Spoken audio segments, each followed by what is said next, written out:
Okay, it's time for my special guest now and up and coming artist. We have Greta Isaac. Welcome to the show. I've heard so much about you. Welcome. It's nice to have you on finally.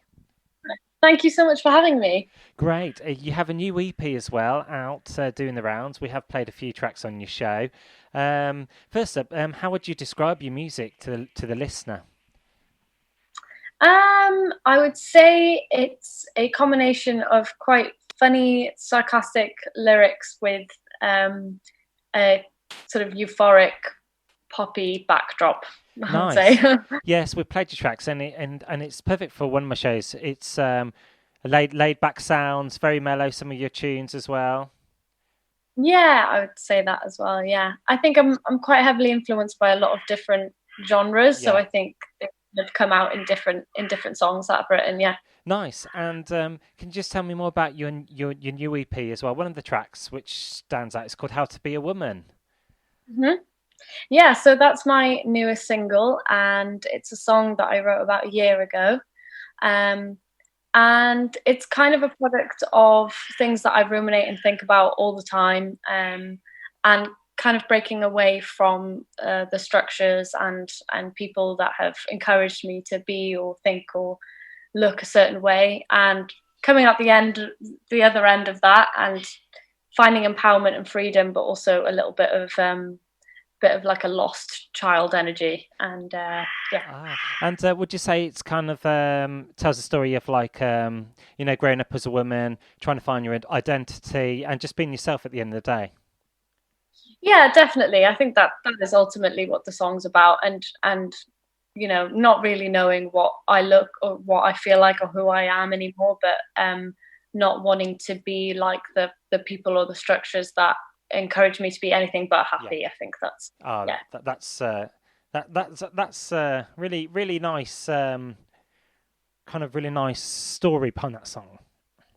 Yeah, thank you. And your music's been praised by Jack Saunders. I know he works with BBC as well. Yeah. And how much does that mean to you to be recognised by kind of like the kind of bigger stations? Oh my God, it's amazing. I really wasn't expecting that much praise from it. I think Jack has been really supportive throughout the entire EP campaign, and has really took the time to kind of give really strong introductions to the songs, and get people engaged. So I think, yeah, I'm really, it's amazing. Anyone who's willing to put time and effort into promoting the song is amazing. And am I right? You will be involved with the big weekend in some part. Yeah, yeah. Actually, on Friday, I think on the Oh, okay, 28th. Yeah, I'll be singing a band live version of my song "How to Be a Woman," and yeah, very exciting. fantastic. And pessimist as well. I have to ask this: Are you a half pint full or half pint empty kind of girl, or it depends?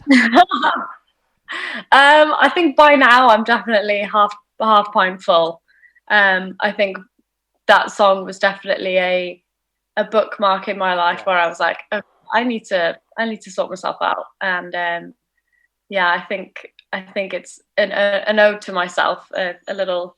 Come on, let's get you sorted out, brushed off, and fixed. Yeah. And your cover as well. I wanted to ask about there's a lampshade on someone's head. Is that you? And is there kind of a hidden story behind that? Yeah, so that is me. So I collaborate with my very dear friend Karina. She's a photographer, and we kind of work together on that cover artwork. And we basically we were trying different few things about Pessimist, and what that kind of meant for me visually, and as a kid I was very kind of performative, but also now in my adult life wanting to like hide away a little bit. And I think that cover to me is so funny because I'm like standing center stage, on a stool, in a tiny kitchen with a lampshade on my head. It's like wanting to perform, but also wanting to hide away and sort of blend in the background. I think that's kind of what we wanted to get across in the Uh, artwork. that's that cleared up then. That's a nice anecdote. And also, I was going to add to that as well. When you're on stage, is that where you kind of come to life? You know, or you're kind of would you say you're quite an introvert person off stage, and when you're on stage, it kind of brings you to life? You kind of your kind of personality shines through.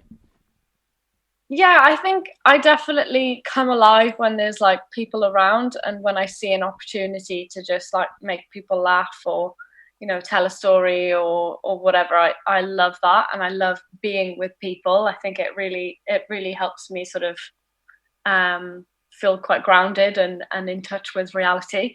I think when I'm on my own, I do now appreciate a lot more time on my own, and I really like, but not too much time. Yeah, I yeah. do love people, yeah. I know what you mean. It's nice to have your own company, but at the same time, friends, family, your network as well, and your fans, your Yeah, followers.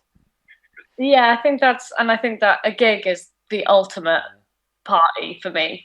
I just get to interact with people that I know, listen to my Yeah. songs, and to perform the songs in the way that I would hope people would like to receive them. So, yeah, I'm really excited And to play shows. especially with gigs now, I guess they're like goldust, aren't they? Because performers and artists and musicians they've been they've been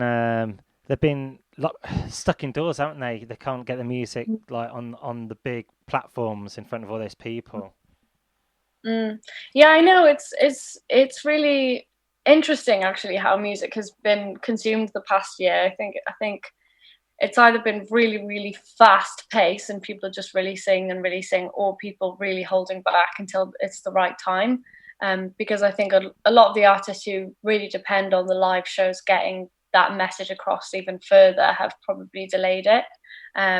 So I think, yeah, I'm certainly sort of one of those. I think where I've waited until the EP was ready, and that I could be able to play it live before releasing it. So, And your yeah. EP as well, it's got 5 tracks on there. Each are different to one another.